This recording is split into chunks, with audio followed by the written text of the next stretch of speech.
शिक्षा मंत्री मदन दिलावर हनुमानगढ़ जिले के तूफानी दौरे के दौरान राजस्थान में शिक्षा व्यवस्था परिवर्तन का शंखनाद किया उन्होंने और सरकारी स्कूलों की ऐतिहासिक सफलता का जश्न मनाया। वहीं मुख्यमंत्री भजनलाल शर्मा और प्रधानमंत्री नरेंद्र मोदी के नेतृत्व वाली सरकारों की जन कल्याणकारी नीतियों की सराहना करते हुए विकास कार्यों में सुस्ती बरतने वाले अधिकारियों को सख्त चेतावनी दी। उन्होंने कहा कि पीएम नरेंद्र मोदी के विकसित भारत और सीएम भजनलाल शर्मा के विकसित राजस्थान का संकल्प पूरा होगा।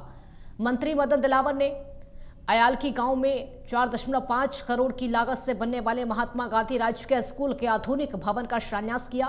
उन्होंने गर्व से कहा कि इस वर्ष सरकारी स्कूलों का 12वीं का परिणाम निजी स्कूलों से 2.3% बेहतर होगा। उन्होंने नब्बे मीणा और सोनू जैसे टॉपर्स का उदाहरण देते हुए कहा कि मोदी सरकार और भजनलाल सरकार की नीतियों से शिक्षा का स्तर ऊंचा उठा है।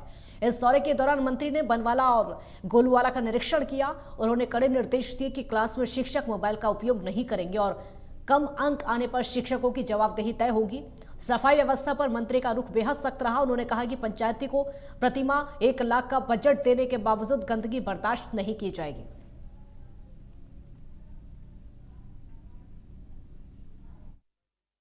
तो ये कांग्रेस के पापों का फल हमको भोगना पड़ा है। इतने वर्षों तक उन्होंने शिक्षा को देखा नहीं, क्योंकि एक दिन में चर्चा नहीं हुई कि मदन दिलावर मंत्री बना और या भजनलाल जी शर्मा मुख्यमंत्री बन गया, बिल्कुल चर्चा हो गई। ऐसा तो हुआ ही नहीं। वर्षों से उनको देखना चाहिए था और उन्होंने देखना प्रारंभ किया है और उसका रिजल्ट ये हुआ कि हमको 1 लाख के आसपास ऐसे कमरे मिले जो जिनको मरम्मत योग्य है या कुछ ऐसे हैं जिनको जमींदोज करना है। उन्होंने कई को जमींदोज भी किया है और कई की मरम्मत भी किया है। माननीय मुख्यमंत्री ने हमको 1000 करोड़ रुपये दिया है। भारत सरकार भी 1000 करोड़ रुपये दे रही है। हम सबसे पहले विद्यालय को ले रहे हैं, एक भी कमरा नहीं या सारे के सारे उन्होंने को गिरा दिया। फर्स्ट फेज में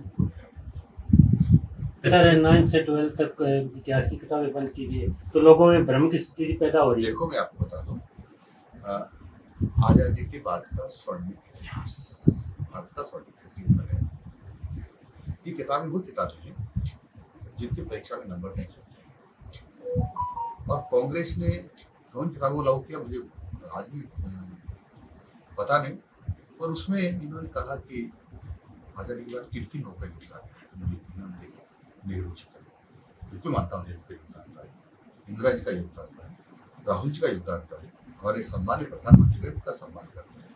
फिर क्या लाल बहादुर शास्त्री जी को बुला दे, क्या अटल बिहारी वाजपेयी साहब को बुला दे, क्या मोरारजी देसाई का कोई योगदान नहीं रहा, उनने उनका उल्लेख क्यों नहीं? क्या सरदार वल्लभ भाई पटेल ने इसको देश का एकीकरण किया, उनको उल्लेख नहीं?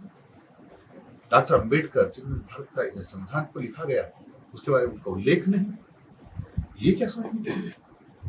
केवल और केवल गांधी परिवार को महिमा मंडित करने के लिए पढ़ाया जाना ठीक नहीं है।